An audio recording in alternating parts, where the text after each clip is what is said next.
Meus queridos e amados irmãos, ovelhas que o Senhor Jesus comprou para si com o seu próprio sangue, eu saúdo a cada um com a graça e a paz que vem da parte dele. Amém. Abramos as nossas Bíblias na carta de Paulo aos Filipenses, capítulo 4, a partir do verso de número 10. Filipenses, capítulo de número 4, a partir do verso de número 10. Eu farei a leitura do verso 10 até o verso de número 20, mas nós pregaremos apenas os versos de número 10 a 14. Filipenses, farei a leitura, capítulo 4, versos 10 ao 20, mas pregaremos os versos 10 a 14. Eu peço que a igreja fique atenta à leitura da palavra do Senhor. Lembre-se, esta tão somente é a palavra da salvação. Alegrei-me sobremaneira no Senhor, porque agora, uma vez mais, renovastes a meu favor o vosso cuidado, o qual já tinhas antes, mas vos faltava a oportunidade. Digo isto não por causa da pobreza, porque aprendi a viver contente em toda e qualquer situação. Tanto sei ser humilhado, como também ser honrado. De tudo e em todas as circunstâncias já tenho experiência, tanto de fartura como de fome, assim de abundância como de escassez. Tudo posso naquele que me fortalece. Todavia fizeste bem, associando-vos na minha tribulação. E sabeis também vós, ó Filipenses, que no início do Evangelho, quando parti da Macedônia, nenhuma igreja se associou comigo no tocante a dar e receber, senão unicamente vós outros. Porque até para Tessalônica mandastes não somente uma vez, mas duas, o bastante para as minhas necessidades. Não que eu procure o donativo, mas o que realmente me interessa é o fruto que aumente o vosso crédito. Recebi tudo e tenho abundância. Estou suprido, desde que Epafrodito me passou às mãos o que me veio de vossa parte como aroma suave, como sacrifício aceitável e aprazível a Deus. E o meu Deus, segundo a sua riqueza em glória, há de suprir em Cristo Jesus cada uma de vossas necessidades. Ora, a nosso Deus e Pai seja a glória pelos séculos dos séculos. Amém. Amém. Mais uma vez, meus irmãos, oremos, pedindo que o Senhor nos abençoe neste momento.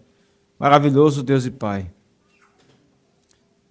Nós suplicamos, ó Deus, graça do Senhor.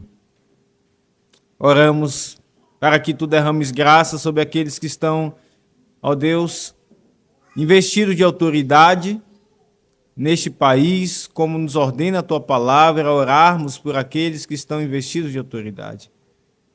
Senhor, nós sabemos que, na sua grande maioria, são homens ímpios, descrentes, que não temem a Deus, que assentam-se nas suas cadeiras, ó Deus, como se fossem Deus, e agem para si mesmos, para os seus próprios interesses, ou até agem para os outros esperando receber em troca. Deturpam, ó Deus, a função que receberam de Ti.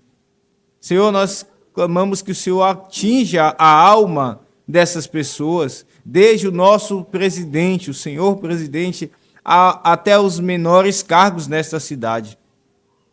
aos cargos nos judiciários, aos juízes, a todos, ó Deus, todos eles carecem da tua graça, e nós rogamos, ó Deus, neste momento, para que o Senhor os alcance, que eles conheçam aquele que criou a moral, que não vem do homem, nem da humanidade, mas de ti.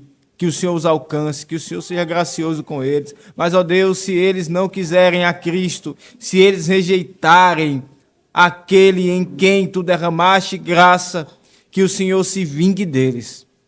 Sim, assim está escrito, ó Deus, que devemos orar também desta maneira, porque fazem mal a este povo, especialmente ao teu povo nesta nação. A violência aumenta, a impunidade aumenta, a imoralidade aumenta por causa de homens como esses. Tu vês, ó Deus, todas as coisas dos céus e o Senhor mesmo tem decretado elas. Nós entregamos a Ti, que julga retamente, que olha, ó Deus, para essa situação. Mas nós aqui, ó Deus, que também somos governados por Ti, nós, o Teu povo, que também recebe ministros e oficiais para governar o Teu povo, nós rogamos nesta hora que tu dos altos céus fale ao nosso coração. Que o Senhor atinja a nossa alma, ó Deus, em cheio com a Tua palavra, moldando no Senhor segundo ela, assim moldando o nosso pensar, assim moldando a nossa prática, ó Deus, para que possamos, ó Deus, viver para a Tua glória.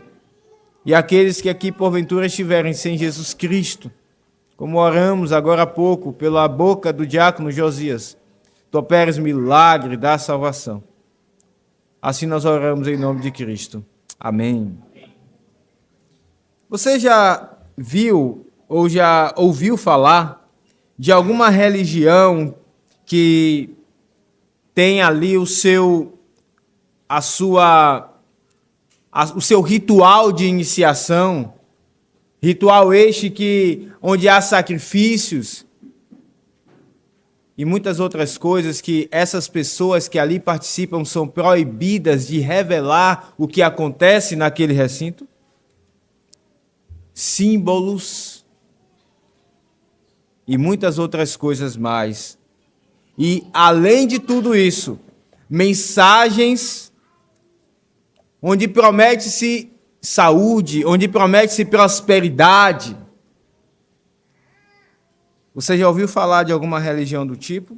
Onde ali há muitos segredos, ali há muitos mistérios, símbolos obscuros, mensagens preliminares, muitas coisas ocultas. Você já ouviu falar de alguma religião do tipo? Estamos falando disso porque naqueles dias do apóstolo Paulo e naqueles dias daqueles irmãos de Filipos, existiam religiões exatamente assim. É interessante como nós vemos as coisas dos nossos dias e pensamos que elas são novas, mas coisas como essas, como eu acabei de falar, são muito antigas. São dos dias do apóstolo Paulo. Religiões de mistérios, simbologias, algumas que envolvem astrologia, significados desse tipo, e que falam do que irá acontecer, algumas que falam do fim de todas as coisas e como você deve viver para alcançar a felicidade e a prosperidade nessa vida e na vida vindoura.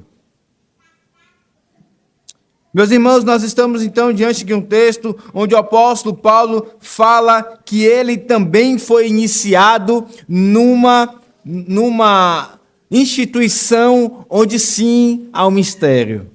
Mas nós veremos que esse mistério é ímpar, é muito diferente daqueles que falei anteriormente.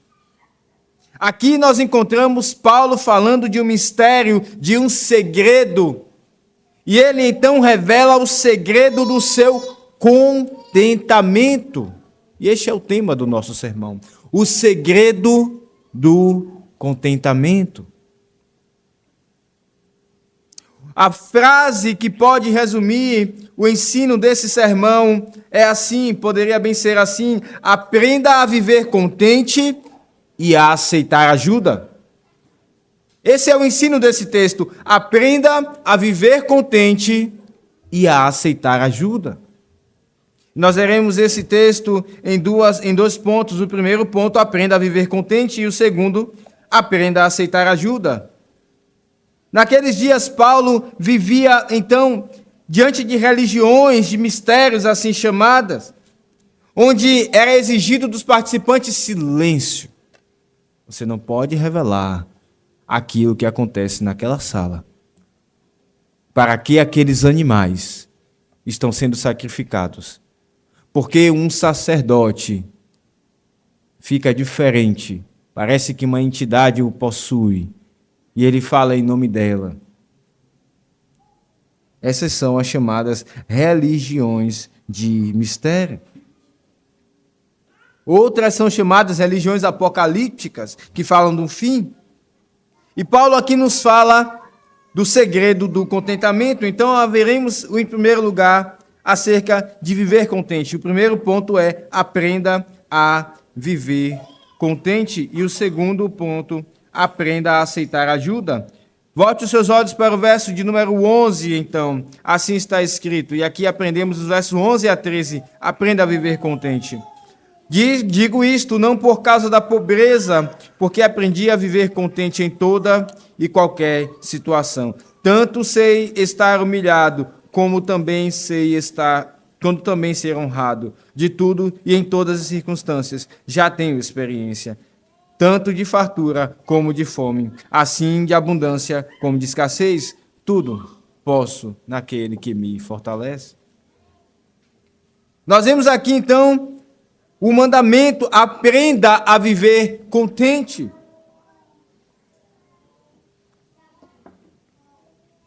É interessante, meus irmãos, que o apóstolo Paulo diz que ele adquiriu aprendizado. Ele diz: eu aprendi a viver contente. Nós veremos o verso 10, onde Paulo menciona quando ele recebeu a ajuda dos filipenses. E como ele ficou feliz por isso. E quando ele menciona essa alegria, Paulo vê uma necessidade, então, de trazer uma explicação. E ele, então, começa no verso 11: digo isto não por causa da pobreza, porque eu aprendi a viver contente. É interessante isso, porque Paulo havia falado sobre o aprender no verso 9. O que também aprendestes, é isso que ele fala. E nós já passamos por esse verso, onde ali vemos que o aprendizado na cristandade, nos caminhos de Cristo, não diz respeito apenas a lermos e a estudar, isso também é importante, mas diz respeito a uma vida prática, a observar, a experimentar. Assim como você ouve falar de uma comida que é muito boa, mas você só sabe o quanto ela é boa quando você, então, saboreia. Paulo, então, diz: eu aprendi pela experiência e pelas circunstâncias ao meu redor a viver contente. Então, ele quer dizer que se consegue viver de forma independente e ter sucesso a despeito daquilo que está ao seu redor. Aprenda a viver contente a despeito daquilo e das circunstâncias que estão ao seu redor. Como isso é difícil, não é verdade? Mas é exatamente isso que está escrito. Eu aprendi a viver contente. Ele diz: eu não digo isto por causa da pobreza. E aqui Paulo fala de fato de pobreza. Ele passou tempos, de fato, em grande necessidade, nós veremos isso. E ele, então, segue aqui explicando que passou tanto necessidade com relação ao alimento, quanto de forma geral. Nós veremos isso nos verbos adiante. Mas aqui, então, Paulo diz, no verso número 12, tanto sei estar humilhado, como também honrado. De tudo e em todas as circunstâncias, já tenho experimentado tanto de fartura como de fome. É verdade que Paulo, ele teve tempos de abundância. Lá em Atos, capítulo 20, verso 34, está escrito assim: vós mesmos sabeis, ele está dizendo aos presbíteros em Éfeso, vós mesmos sabeis que estas mãos serviram para o que me era necessário a mim e aos que estavam comigo. Paulo teve que fazer tendas. Mas naquela situação de necessidade, o Senhor providenciou não só o bastante para ele, sobrou. E Paulo não pensou apenas em si. Veja, numa situação que anteriormente era de falta, e então Deus passa a supri-lo e até com mais. Paulo olha para os que estão ao seu redor. E é isso que ele está dizendo aos presbíteros em Éfeso. Eu também trabalhei para o que é necessário para os que estavam comigo. Paulo, irmãos, teve pobreza, Paulo teve abundância. Mas ele disse: eu aprendi a viver contente em toda e em qualquer situação. Tanto sei estar humilhado, como também e ser honrado. O ser humano foi criado à medida de Deus. Todos aqueles que estão abaixo daquilo que precisam experimentam humilhação, vergonha. Nós cantamos aqui muito o Salmo 8, quando diz que Deus fez o homem um pouco menor do que Deus.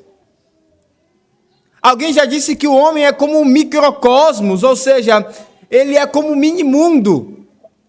Ele é, de fato, o símbolo maior de tudo aquilo que Deus criou. Deus, em toda a criação, escolheu colocar a sua honra, dentre muitas coisas, no homem. Ele, e somente ele, recebeu a imagem de Deus. É por isso, meus irmãos, que é uma luta interna passar por situações de humilhação e de falta. Porque, em última instância, no início, no protótipo, Deus fez o homem não para ser envergonhado, mas para ter abundância. Mas você já viu pessoas que têm falta das coisas?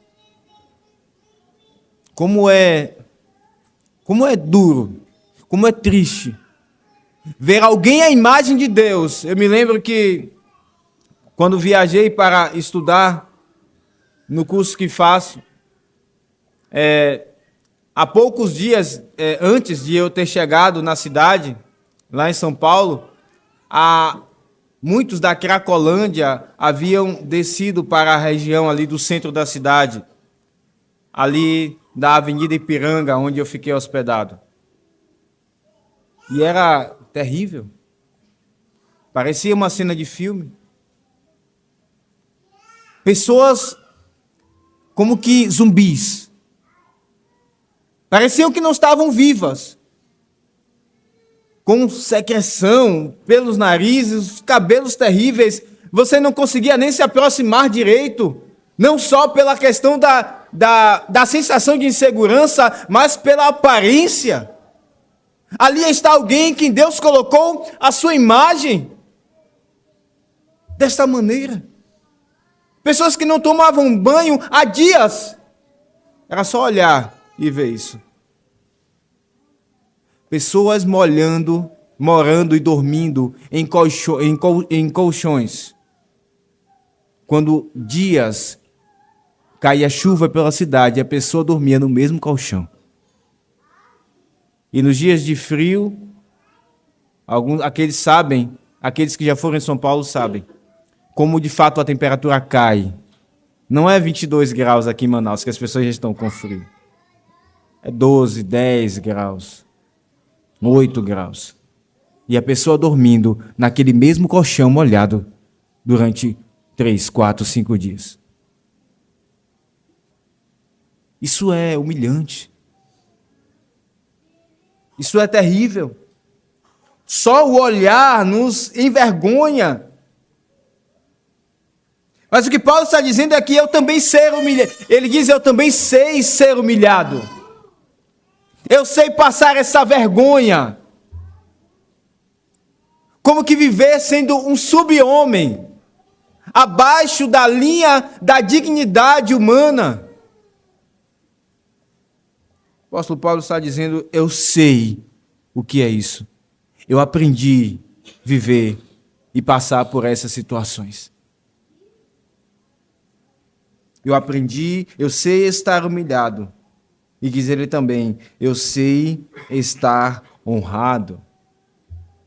E como é maravilhoso quando uma pessoa, ela experimenta tudo aquilo que ela precisa na vida. Como é, inclusive, gratificante quando você participa de momentos em que uma pessoa tem uma vida digna, uma família, um conforto no lar, o alimento, a saúde e todas as outras coisas mais. E até mais do que isso. Isso é dar honra ao ser humano. Paulo está dizendo, eu também sei ser honrado. Ele diz, de tudo e em todas as circunstâncias, já tenho experiência. E aqui Paulo então fala do seu mistério. Uma tradução possível seria, de tudo e em todas as circunstâncias, eu já fui iniciado, eu já fui experimentado.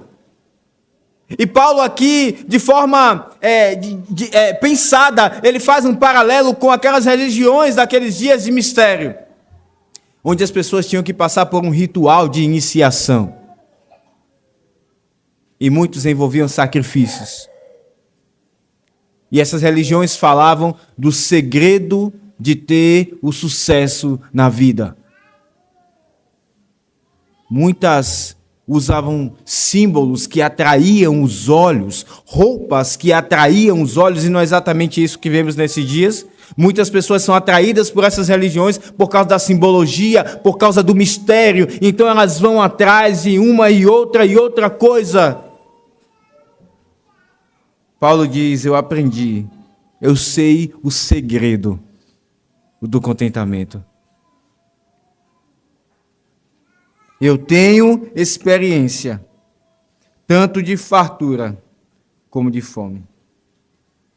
E aqui ele está falando da comida, de fato. Tanto de ter o alimento em abundância, não só para mim, além daquilo que eu preciso.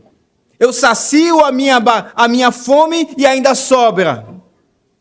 Paulo diz, eu tenho experiência disso. Eu como e ainda como um pouco mais. É assim, não é verdade? Quando nós saciamos a nossa fome, ainda resta ali, parece que um reservatório para comer alguma coisa que é mais gostosa. E em certa medida isso não é pecado. Você poderia comer menos. Você já está saciado. Mas eis que alguém vem com um doce delicioso e você come um pouco mais. Mas se você não tivesse isso, algo mais, você estaria satisfeito. E ainda, além desse algo mais, ainda sobra. É disso que Paulo está falando. Eu sei estar diante da fartura. Mas Paulo também diz, eu tenho experiência não só da fartura, mas da fome. Não só da fartura, mas da fome. Irmãos, Paulo não está sendo aqui, ele não está usando uma figura de linguagem. Ele não está usando um exagero. Ele não está falando de ter só ovo para comer e você não poder comer frango ou carne ou alguma coisa mais. Ele não está falando de ter só arroz para comer todos os dias. Ele está falando de fato de você ter fome, a sua barriga doer de fome e você não ter nada para comer. Eu tenho a experiência da fartura, eu tenho a experiência da fome.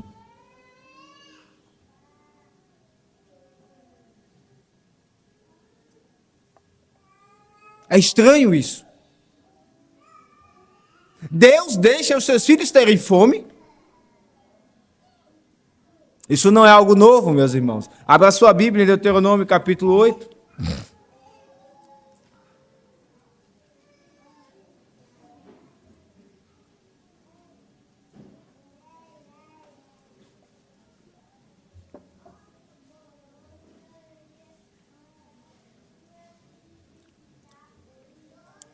Diz assim, Deuteronômio 8, a partir do verso 2: Recordar-te-ás de todo o caminho pelo qual o Senhor teu Deus te guiou no deserto estes 40 anos, para te humilhar, para te provar, para saber o que estava no teu coração, se guardarias ou não os seus mandamentos. Ele te humilhou, ele te deixou ter fome.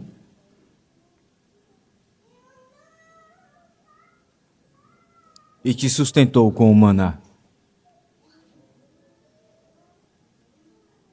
Deus deixa, sim, filhos seus com fome. Alguns dizem, não, Deus nunca vai deixar um crente ter fome. Mas há um problema aqui, porque o texto está dizendo claramente que o Senhor deixou o povo no deserto ter fome. E Paulo está dizendo, eu tenho experiência de fartura, eu também tenho a experiência de fome. Meus irmãos, isso não é a maldade de Deus. Ele é o nosso Pai. Não é assim, crianças, que nós oramos na oração do Senhor, a oração do Pai Nosso? Pai nosso que estás nos céus. Pai nosso. Ele é o nosso Pai. É o perfeito Pai. Não há Pai como Ele. E então, quando Ele nos deixa ter fome, Ele tem um propósito. Ele está vendo algo além. E o texto de Deuteronômio aqui diz, Ele deixou ter fome, mas lá na frente Ele envia o maná, que apontava para Cristo, o pão que desceu dos céus. E diz o verso, ainda no verso 3, o maná que tu não conhecias, nem teus pais o conheciam, para te dar a entender que não só de pão viverá o homem, mas de tudo que procede da boca do Senhor viverá o homem. Irmãos, como essa lição é valiosa para nós.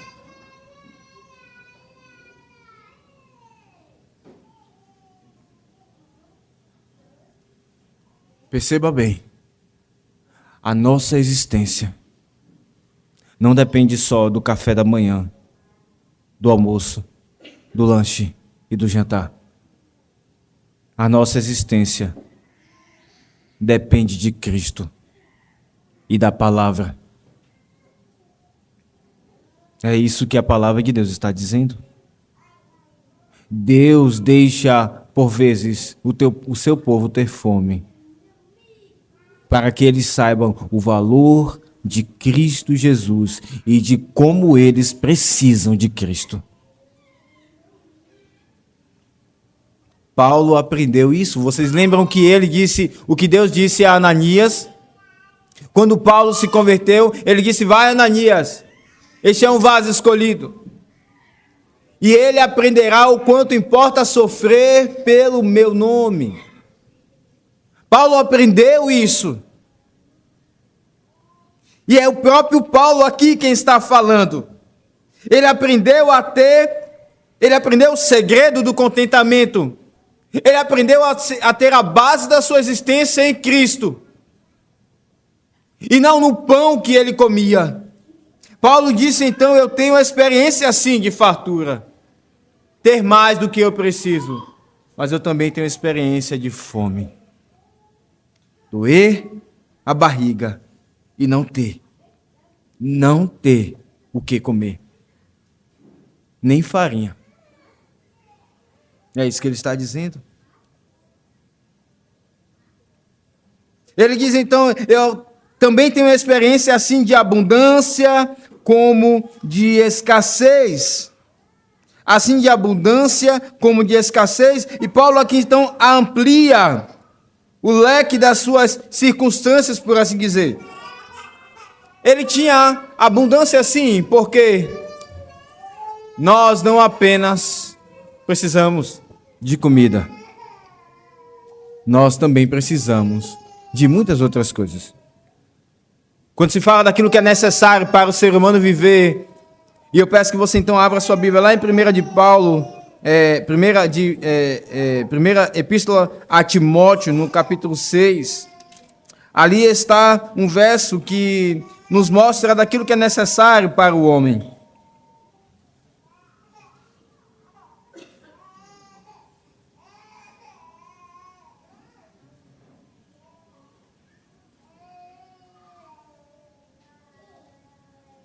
Verso de número 8.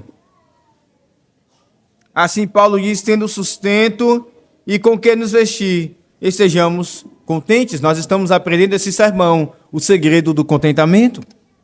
E aí Paulo então diz, tendo que comer e que vestir, estejamos contentes. Mas ora, Paulo está usando aqui a estratégia, o artifício de linguagem de uma parte pelo todo. Ele não quer dizer, então, apenas que se você tem o que comer e o que você vestir, mas você não tem condições de manter a sua saúde, então você deve estar contente. Não, não é isso que o texto está dizendo.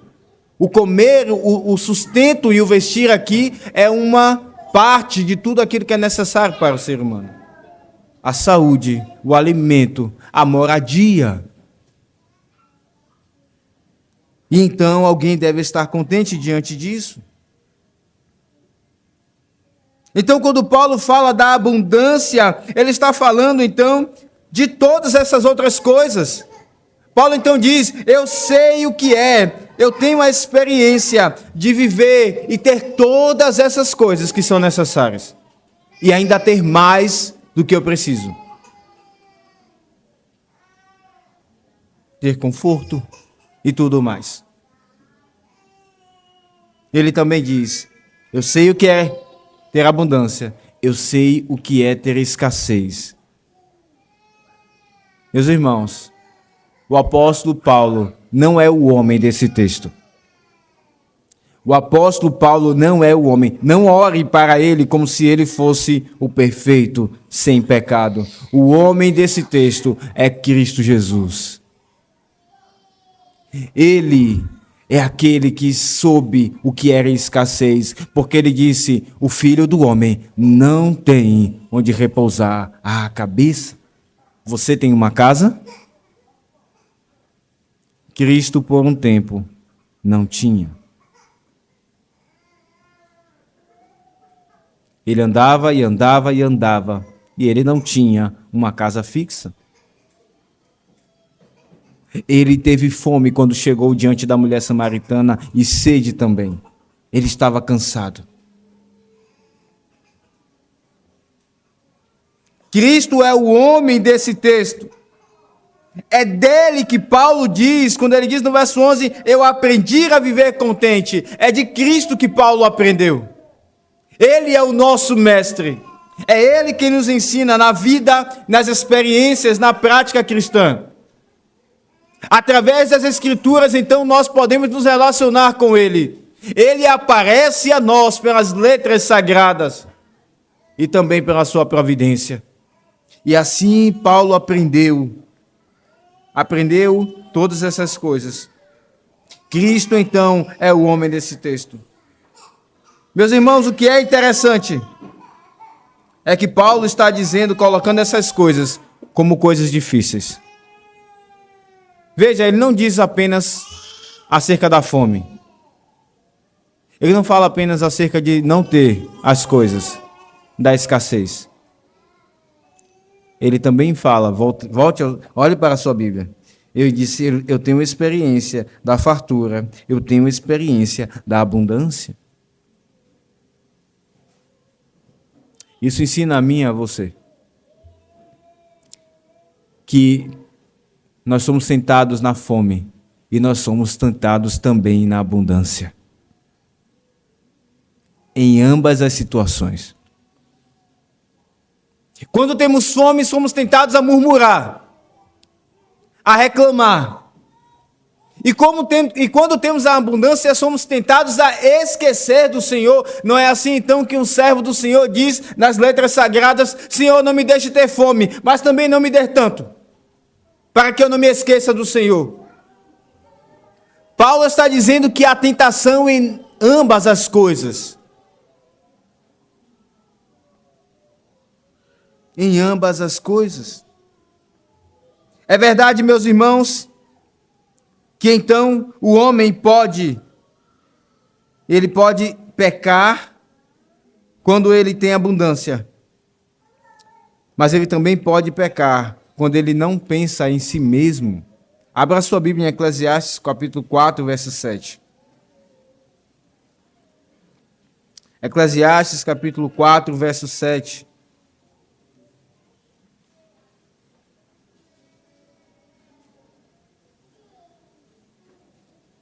Eclesiastes, capítulo 4, verso 7.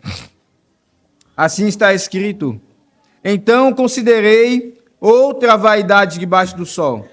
Isto é, um homem sem ninguém, não tem filho, nem irmã, contudo não cessa de trabalhar, e seus olhos não se fartam de riquezas. Ele não diz: para quem trabalho eu, se nego a minha alma aos bens da vida? Também isto é vaidade e enfadonho trabalho. Quando alguém tem abundância, ele não apenas pode pecar, não pensando no próximo e suprindo o próximo, mas ele também peca quando ele mesmo se furta.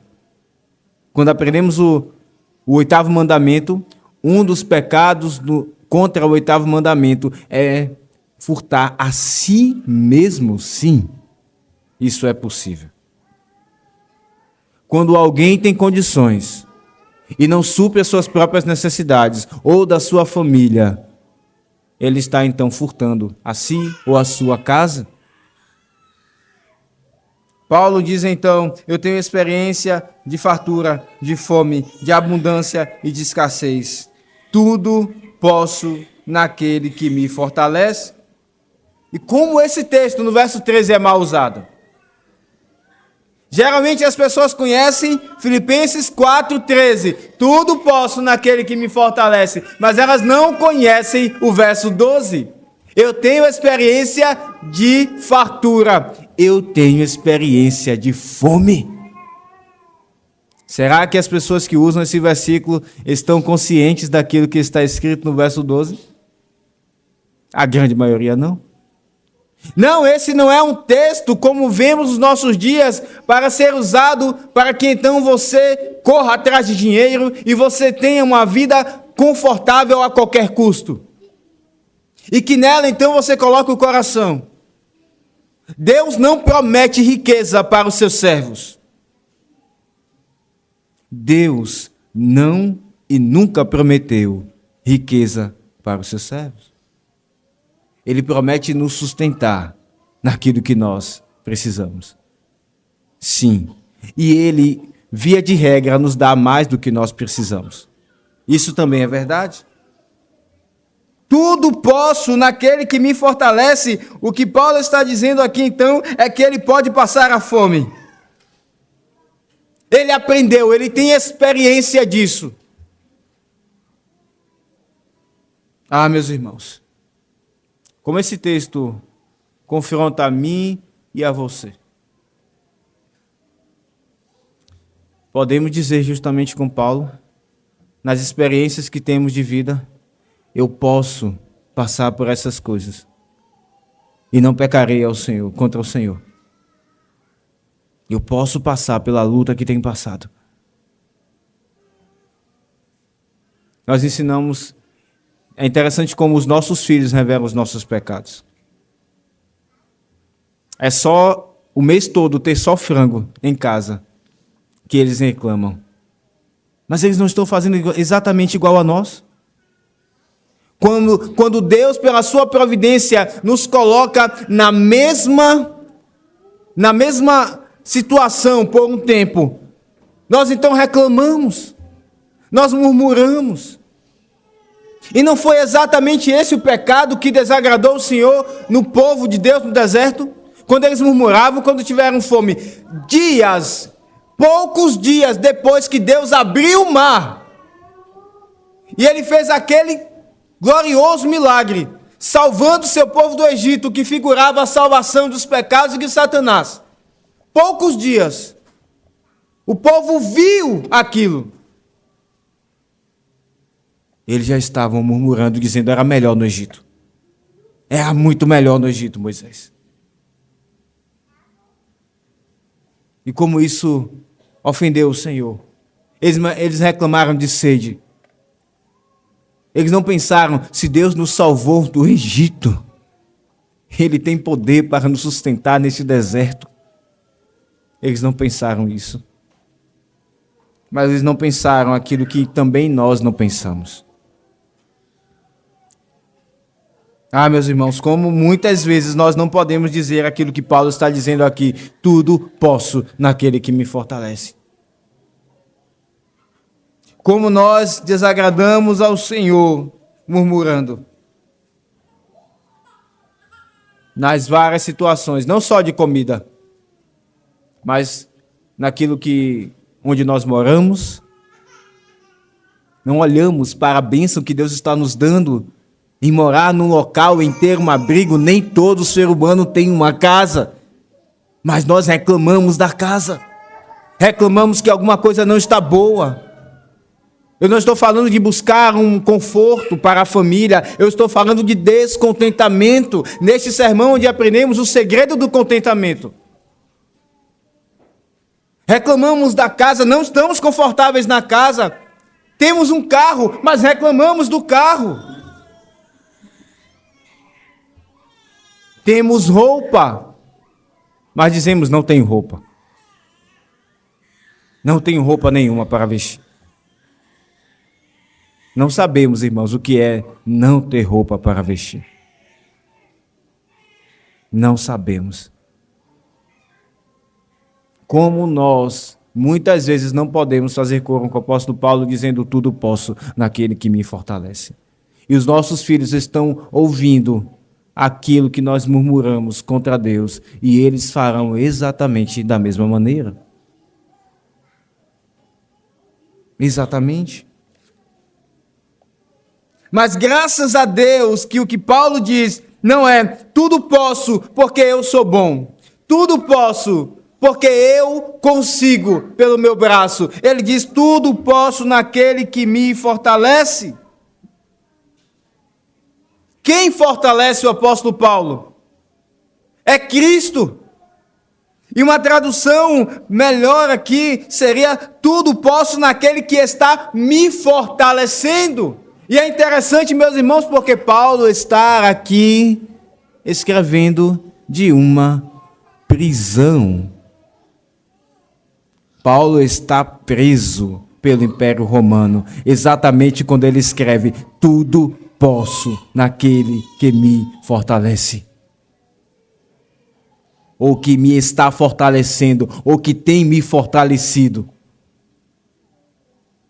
Cristo é que fortalece o crente, para que ele então possa passar sem murmurar, quando ele tem falta. E para que ele também não se esqueça do Senhor, quando ele tem abundância. É Cristo, não nós. E como isso então nos ensina, quando olhamos para outros que estão murmurando, e por vezes nós podemos repreendê-los como se nós fôssemos bons em nós mesmos. Às vezes é fácil a luta do outro, mas a minha luta é difícil. Nós olhamos às vezes a luta e a dificuldade do outro e dizemos: por que você está vivendo assim? Veja, Deus é gracioso, Deus providencia todas as coisas. Mas nós esquecemos, irmãos, que nós murmuramos em outras situações. E nos esquecemos de Deus em outras situações. Não é o nosso braço que vai nos livrar da murmuração ou de esquecer de Deus. É o Senhor Jesus que nos fez novas criaturas e que nos colocou à base da nossa existência nele. Tudo posso naquele que está me fortalecendo. E como é maravilhoso saber que Cristo nos fortalece.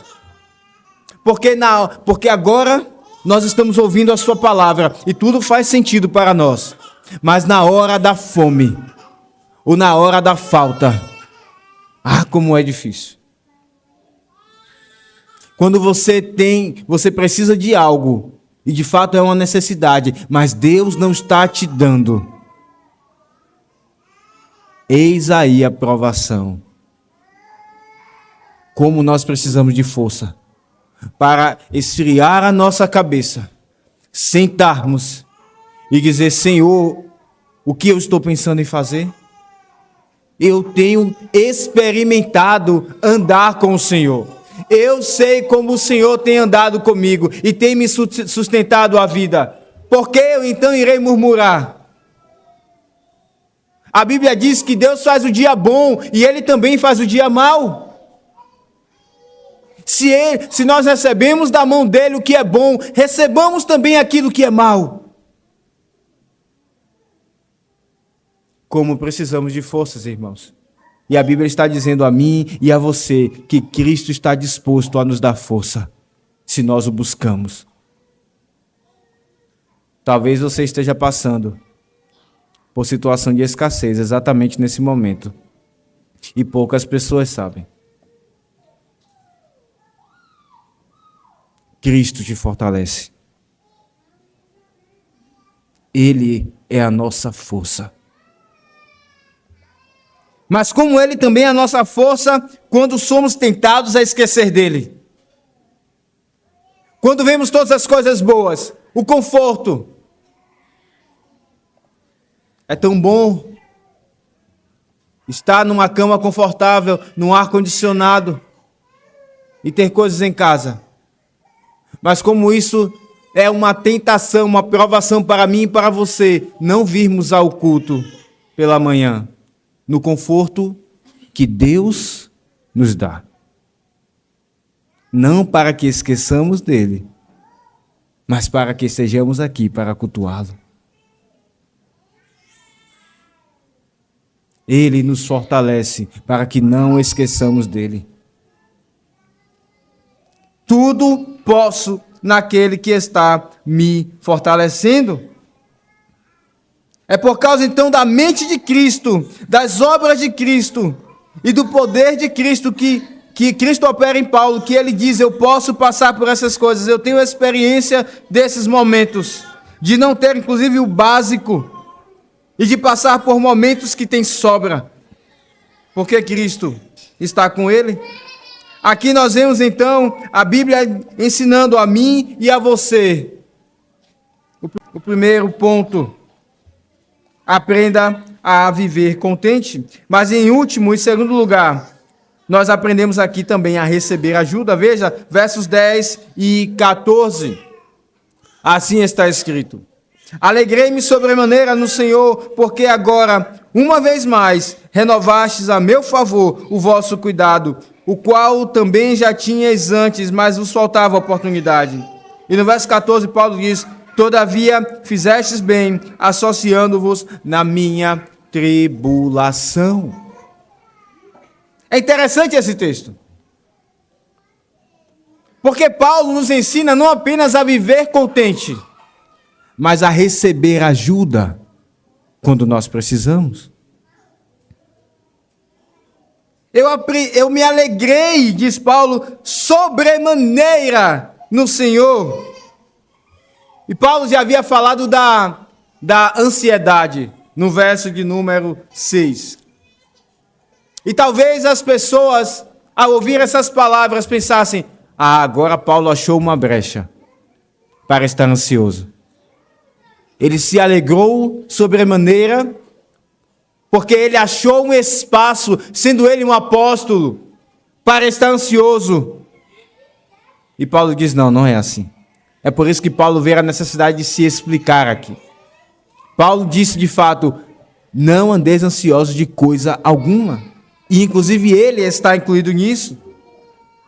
Mas ele continua dizendo, ele diz no verso 10, alegrei-me sobremaneira no Senhor. A grande alegria de Paulo é porque ele estava no Senhor. E mais uma vez Paulo nos mostra aqui como ele estava unido a Cristo em todas essas situações. A sua alegria era no Senhor.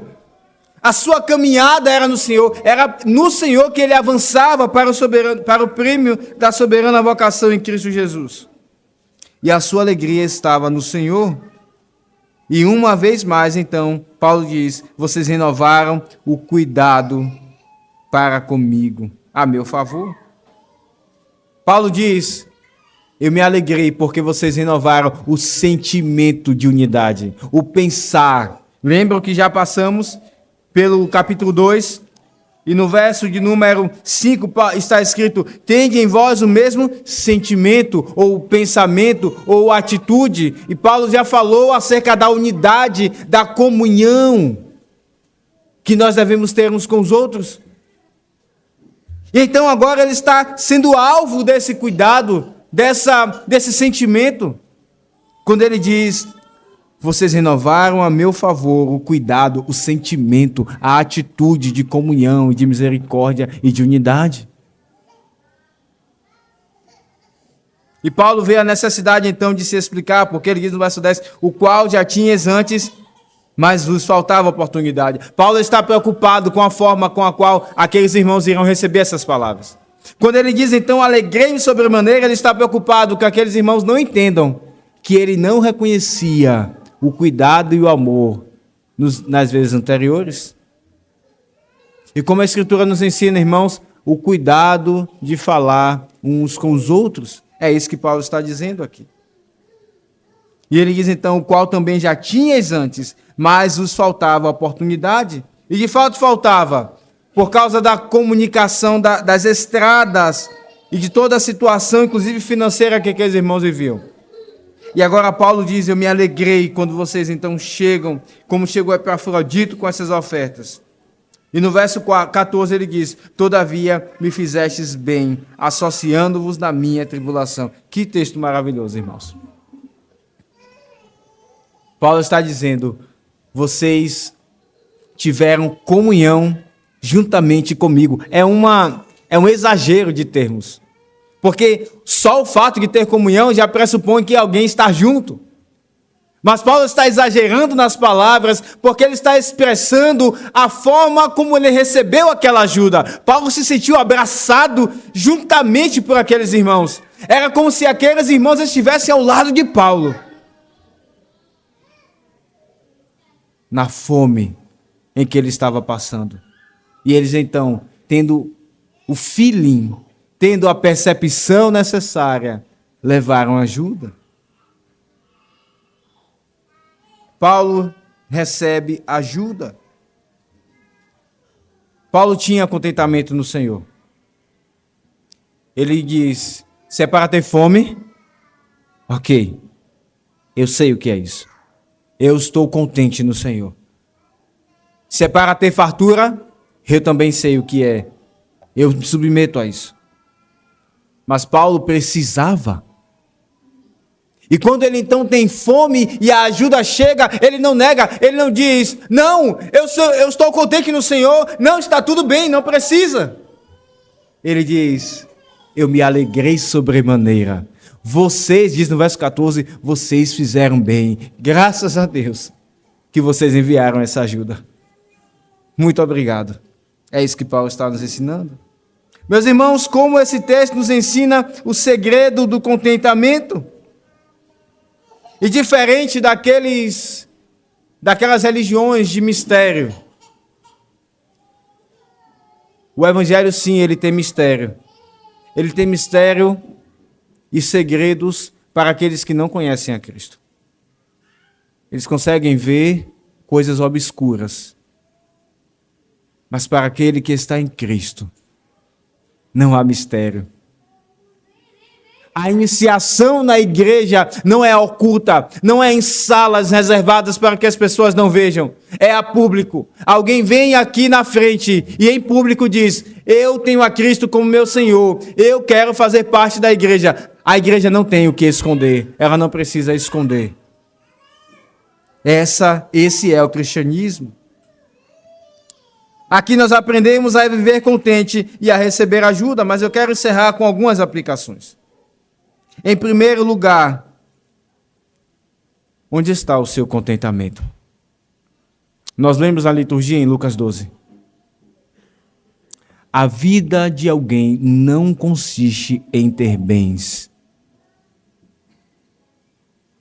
Irmãos, por vezes, nós olhamos para aquilo que temos e lá no fundo nós pensamos como aquele homem: alma, regala-te, tens muitos bens para muitos dias. Por vezes olhamos para aquilo que temos e esquecemos que é por pouco tempo. Essas coisas passarão, elas perderão a sua validade, elas irão se destruir.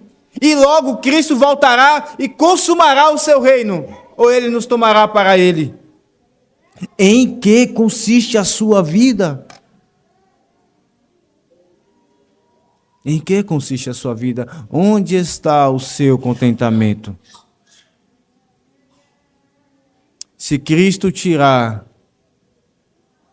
o seu carro, o que você fará? Se ele tirar a sua casa e você tiver de viver de aluguel, ou na casa de alguém, algum parente, você irá dizer como Paulo: tudo posso naquele que me fortalece. Graças a ti, Senhor, porque estou passando por essa situação, porque estou regredindo. Eu construí algo e nós estamos vendo isso lá no sul do país. Pessoas que construíram várias coisas e tudo foi por água abaixo. Lamas pela rua de bens que durou anos para serem comprados. Irmãos, as coisas vão. Não é nelas que devemos ter o nosso contentamento.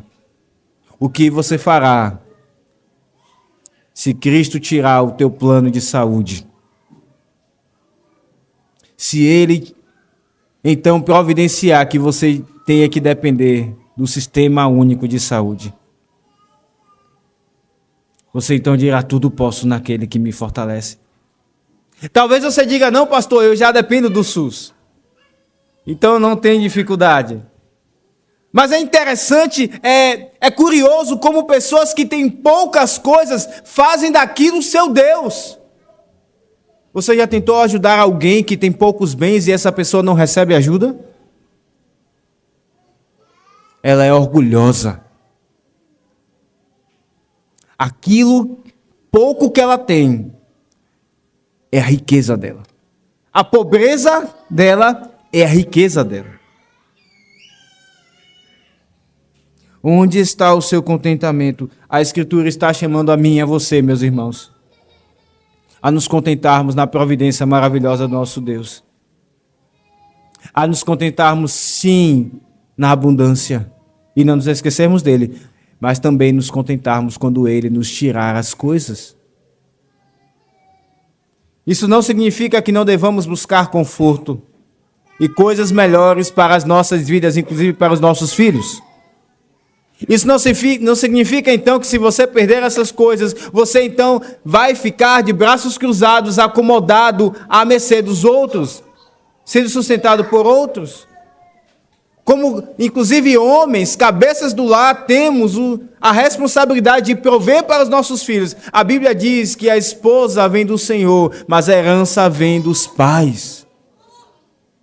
Também temos a responsabilidade de prover para os nossos filhos. Veja como a palavra de Deus é equilibrada. Ela não pende nem para a esquerda nem para a direita. Onde está o seu contentamento? Esta é a primeira aplicação. Mas a segunda aplicação é: o que você tem feito com aquilo que abunda na sua vida? Efésios 4:8 diz que nós devemos trabalhar para acudir ao necessitado. Irmãos, é certo que em nosso orçamento deve ter alguma quantia para ajudar aqueles que precisam de alguma coisa. Um pão ou alguma coisa que seja.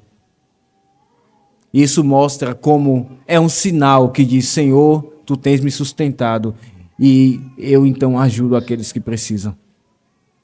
É bem verdade que, por vezes, algumas pessoas estarão em uma situação tão difícil que elas não terão nem este pão para dar. Mas isso não será a regra da vida dela. O que você tem feito com aquilo que abunda na sua vida? Você tem ajudado os necessitados? A nossa igreja, pela graça de Deus, pela bênção de Deus, não tem muitas pessoas necessitadas. Mas acredite, há pessoas neste exato momento que estão necessitando em nossa igreja. Você busca a diaconia para perguntar quem está precisando. Eu quero ajudar.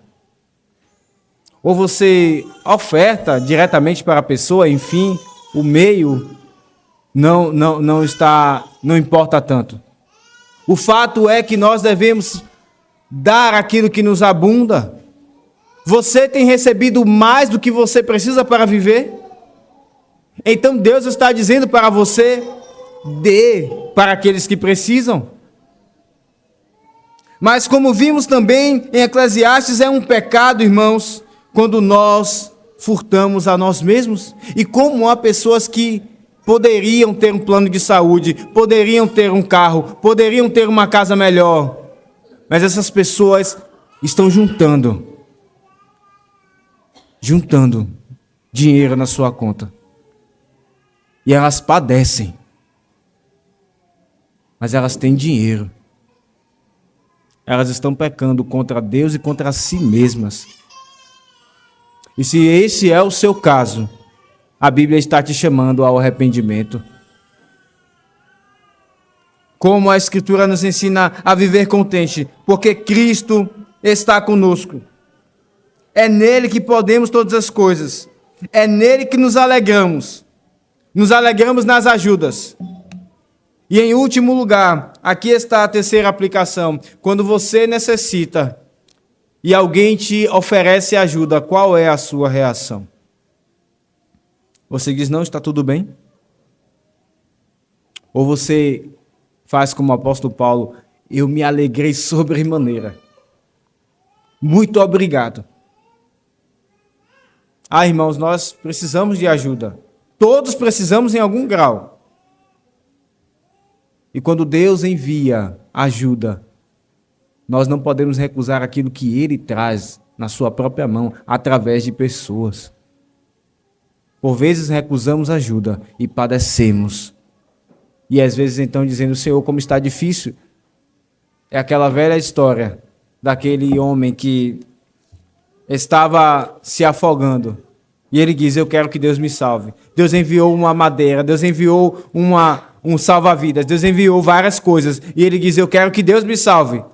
E depois ele vai ter com Deus e diz, Senhor, eu confiei no Senhor e o Senhor me deixou. E ele diz, não, eu te enviei várias coisas, mas você rejeitou.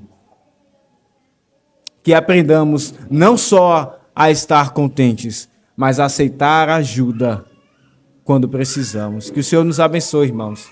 Que esta palavra tão prática, ela mude a nossa conduta. Em nome de Jesus. Amém. Vamos ficar de pé.